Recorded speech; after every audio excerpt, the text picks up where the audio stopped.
होना है, जिनमें श्रीनगर में आज से शुरू हुई इस बैठक को सबसे ज़्यादा अहम माना जा रहा है।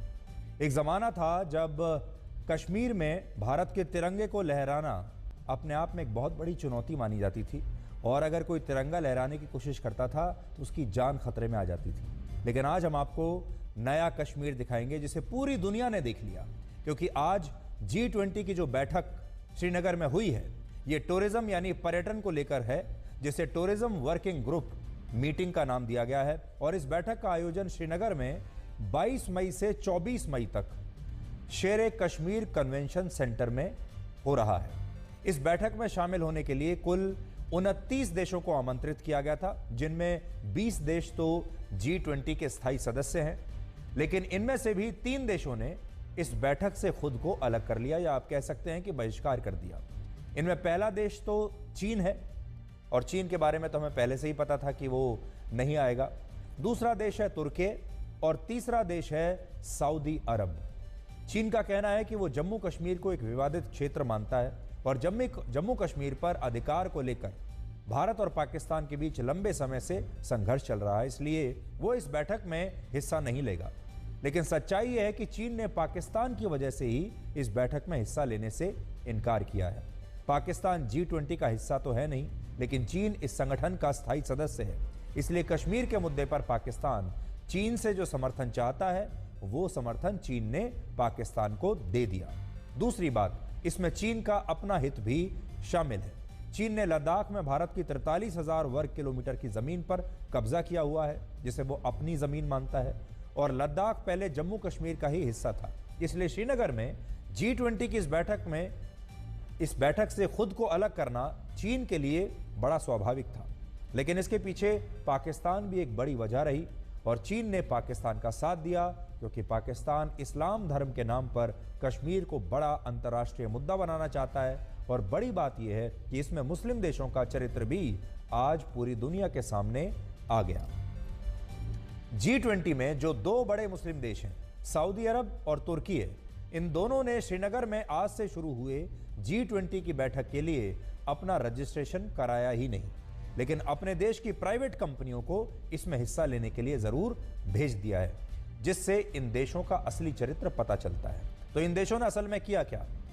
इन्होंने दुनिया को दिखाने के लिए श्रीनगर की इस G20 बैठक का बहिष्कार किया, लेकिन साथ ही भारत को खुश करने के लिए कुछ डेलीगेशंस, जो प्राइवेट कंपनियों के डेलीगेशन थे, उन्हें भेज भी दिया।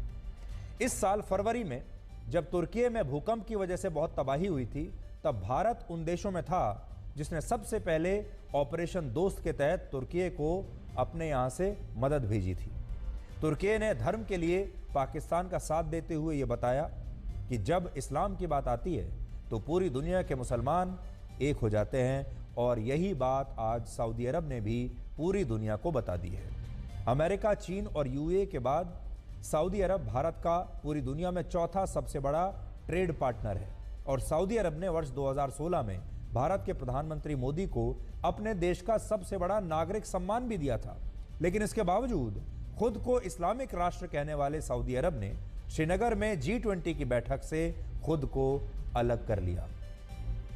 इससे आपको यह पता चलता है कि जब बात धर्म की आती है तो कैसे ये सारे मुस्लिम देश एकजुट हो जाते हैं, और चीन जैसे देश भी फिर बाद में उनका साथ देते हैं। वर्ष 2019 में जब भारत सरकार ने जम्मू कश्मीर से अनुच्छेद 370 को समाप्त किया था, और पाकिस्तान के तत्कालीन प्रधानमंत्री इमरान खान इस मुद्दे पर भारत के खिलाफ सऊदी अरब का समर्थन लेने के लिए वहां गए थे, तब सऊदी अरब ने कहा था कि वो कश्मीर और अनुच्छेद 370 को भारत का आंतरिक मामला मानता है, यानी भारत का साथ तब दिया था। इसलिए तब सऊदी अरब ने इस पर कोई भी टिप्पणी करने से इनकार कर दिया था। लेकिन आज जब श्रीनगर में G20 की बैठक हो रही है और भारत को वहां यह बैठक कराने का पूरा अधिकार है, तो सऊदी अरब इसका हिस्सा नहीं बना, और इसका एक ही कारण है, और वो है धर्म।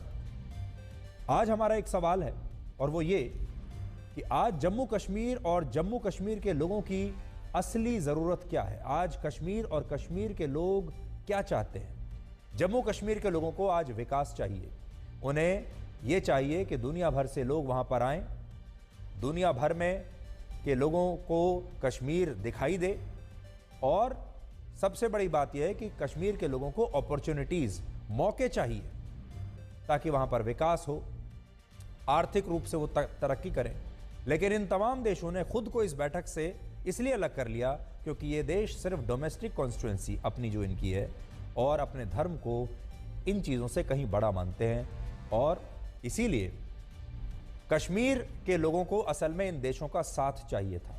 कश्मीर में भी तो वही मुसलमान रहते हैं, लेकिन अगर ये सारे देश मिलकर कश्मीर में विकास की बात करते, कश्मीर में रोजगार की बात करते, कश्मीर को मुख्य धारा में लाने की बात करते, तो कश्मीर के लोगों को कितना फायदा होता, कश्मीर के लोगों को रोजगार मिलता। ये सारे लोग, ये सारे देश अगर कश्मीर में आकर इन्वेस्टमेंट करते हैं।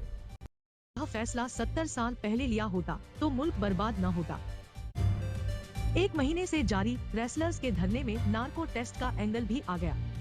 रेसलर्स ने बृजभूषण शरण सिंह की चुनौती स्वीकार कर ली और नार्को टेस्ट के लिए तैयार हो गए। बजरंग पुनिया ने कहा कि सुप्रीम कोर्ट की देखरेख में नार्को टेस्ट लाइव कराया जाए। दरअसल रविवार को खाप महापंचायत ने बृजभूषण शरण सिंह के नार्को टेस्ट की मांग की थी, जिसके बाद कुश्ती संघ के अध्यक्ष ने कहा था कि वो टेस्ट के लिए तैयार है। लेकिन